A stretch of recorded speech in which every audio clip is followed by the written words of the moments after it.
comments. I did see a chat about Xavier Nwankpa earlier from our Notre Dame fan that's on the chat, which that's a good topic because Xavier picked his top 3, I believe, a few days ago. Ohio State. Of course, for anybody that doesn't know, Xavier Nwankpa is the number 1 safety in college football recruiting for class of 22. He's an in-state kid, Central Iowa kid. His top 3 he announced were Iowa, Ohio State, and Notre Dame. I saw somebody in the chat say Notre Dame's a favorite. I have not heard that. I've heard more Ohio State than maybe Iowa. But I'm not good at this. I saw, what is it, 247 that does their crystal ball projections. And what a shocker. Both of 247, both of the Iowa guys picked Iowa to land him, and both of the Ohio State guys picked Ohio State. So I don't know. It'll be interesting. Man, if they get him, he will really help.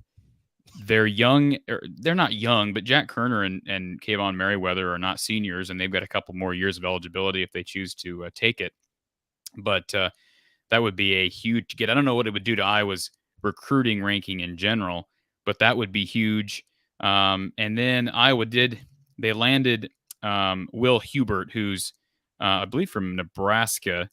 I'll admit I don't know a whole lot. I need to study Will Hubert up a little bit more. He's a defensive end out of Nebraska, class of 22. He's going to be walking on to Iowa next year. But I believe he had scholarship offers, one from Buffalo, and he had interest from other. I don't know if he had an offer from Nebraska to be on scholarship. I'm guessing he didn't, but Nebraska wanted him. So, Iowa does, you may say, well, are we talking about a walk-on? Iowa has the reputation of developing walk-ons into significant players. I think of Nick Easley as far as a skill position player here a couple of years ago. I mean, you can go down the line of guys who Iowa has done this with. Even basketball, you could say Iowa's kind of good at producing walk-ons and producing them into even NFL talents at times. So, we'll see. Class of 22 is looking a lot better. I know before the season started, Mark, we were like, man, this class is not coming together. We're not getting commitments. And then the Jazzy and Patterson commitment, that was sort of the one that I started feeling a lot better about this class. Certainly, they've still got some work to do. I did a video on their commitment from a Ohio kid running back this past week, posted it on the Iowa channel, had someone respond and say they need a quarterback.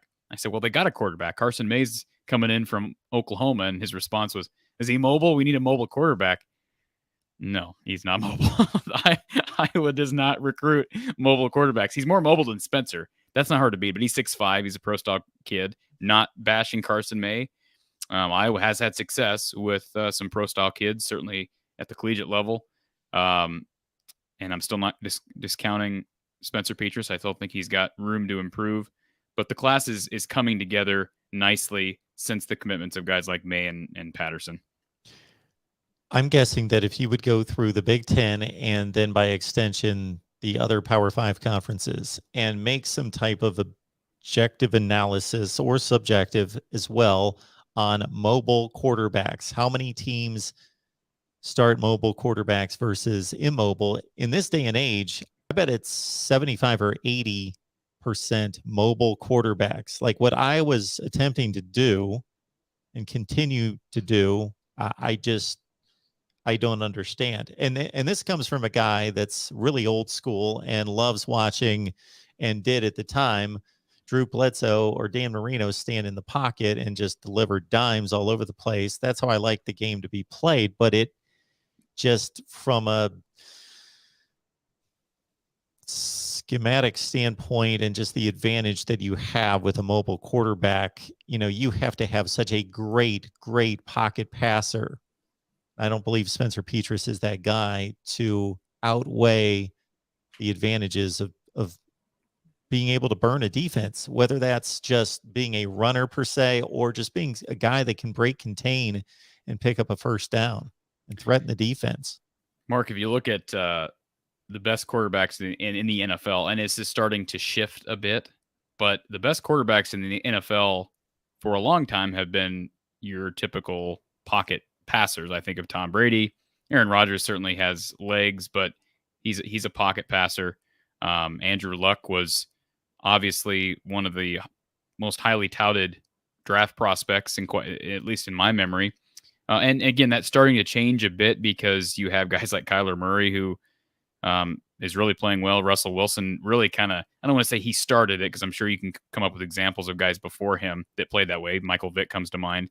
But that's starting to change a bit. But I would just think, again, not to bash this coaching staff, but in 23 years of Kirk Ferentz being the head coach here, you would think that Iowa would be like you said, either starting to recruit more mobile quarterbacks, or B, they would be recruiting a lot of quarterbacks who are playing at the next level. But Mark, the only quarterback who's on an active roster from Iowa is CJ Beathard, and although CJ wasn't I wouldn't call him dual threat. He's one of the only quarterbacks, the only quarterback in the past 10 years who could run at Iowa.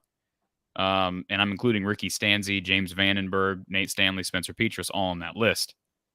And Mark, here's some Iowa trivia for you. This shouldn't be hard, but I know I shouldn't take that for granted because you're not an Iowa guy. But who's the best quarterback in the Kirk Ferentz era? The best quarterback, is it? Well, I guess it's Brad Banks. Brad Banks. And yeah. what's interesting about Brad Banks is he's the only true dual threat Iowa has had. Now he was the best quarterback in college. Now, of course, other guys made it you're to the right. NFL, and you're right. Did not. That's what. But yes, and I brought up the productive player. Yeah. I brought up the NFL strictly because my point is they don't have quarterbacks that are elite at this level consistently, and they don't have quarterbacks that they're putting. It'd be one thing if they have game managers here, like Andrew Luck wasn't. I mean, Stanford was, I believe, okay when Andrew was there, but he was a draft prospect. They were really good. Were they really good? That was before the Christian McCaffrey era. He took them to 2 BCS games. Wow. Well, this is why you're the voice of college football, and I'm just your guest. But they won an Orange Bowl and a Fiesta Bowl when he was there. Well, you showed me up on that one. But I guess I'm just thinking if Iowa were producing pro-style quarterbacks that were making it to the NFL, we could argue for them sticking with the system. But the fact of the matter is they're not. And the only guy who you could say was elite at quarterback in the past 20, I mean, you could make an argument for Drew Tate, but I mean, that doesn't roll off the tongue like mobile, right? Drew Tate. Yeah. I mean, he's more mobile than anybody Iowa's had since. There's no question about that. Even more mobile than CJ. But Brad Banks, I mean, like it or not, he's the best quarterback Iowa has had under Kirk Ferentz as a head coach, and he was mobile. And people keep saying, we need someone like Brad Banks. Although Brad Banks didn't make it at the next level, he's sort of a generational talent for an Iowa. I mean, that just doesn't come. A guy like that doesn't come around every day. So I would love that as well.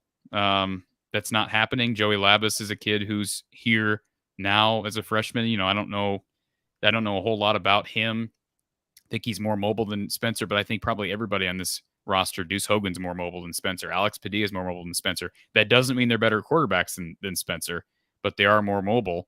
And I think fans are just frustrated that it seems like every year Iowa selects a new quarterback, it's always the guy that's not mobile, because they have had mobile guys on the roster.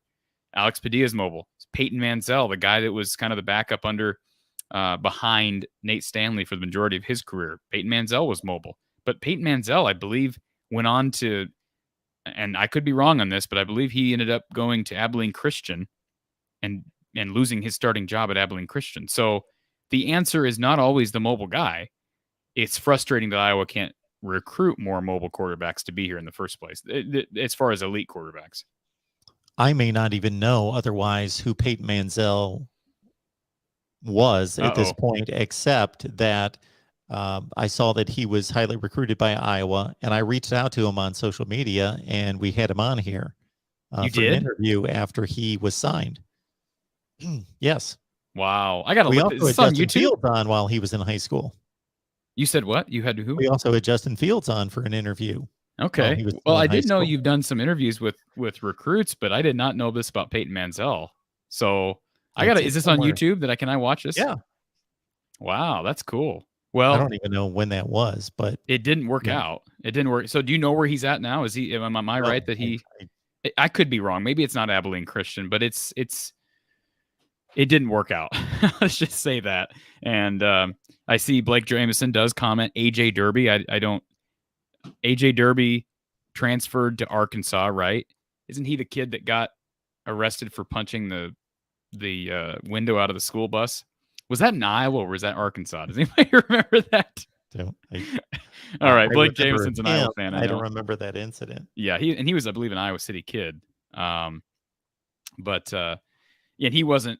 He was an athlete, and the kid was a really good athlete. And I believe Iowa moved him to tight end before he transferred out, and then I believe he ended up playing quarterback. I want to say he played. Well, maybe he played tight end. I don't remember. But I believe he played at Arkansas after that. But yeah, I guess you could go back and chart how many guys Iowa has recruited. Maybe they're recruiting mobile quarterbacks and they just end up not panning out. I mean, again, Mansell and so far Padilla being prime examples of that.